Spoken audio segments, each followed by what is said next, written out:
You want to see something pretty? You want to see a laundry room that's pretty? We try to always put windows in our laundry rooms, all right? This is a nice laundry room right here. Washer dryer goes there. We already checked the measurements. He gave it to me, so I don't think it'll work. It does. It works fine. Check the width and the height. It just doesn't look like it, but you pull the tape measure up. Got right here. See? I got it right there. Anyway, it works fine, so I'm glad you two moved in. Windows coming tomorrow. Got to put these little things on. That's the window guy's job, but window takes care of stuff like that for me. I take care of him, too. Always put a closet in our utility rooms. You can have some hanging stuff right there.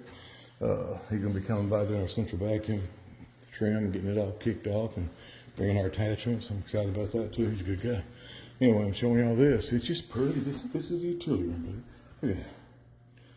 You gotta love that. Look, isn't it pretty? You can almost just fall in love with this little utility room right here. I mean, every part of this house has its own personality.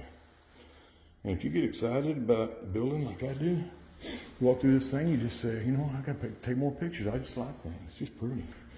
So anyway, that's what we got. So just rambling on now. Y'all are just hanging in there listening to me. Look at it. Putting grass down out there. All right, I got stuff to do. I'll go.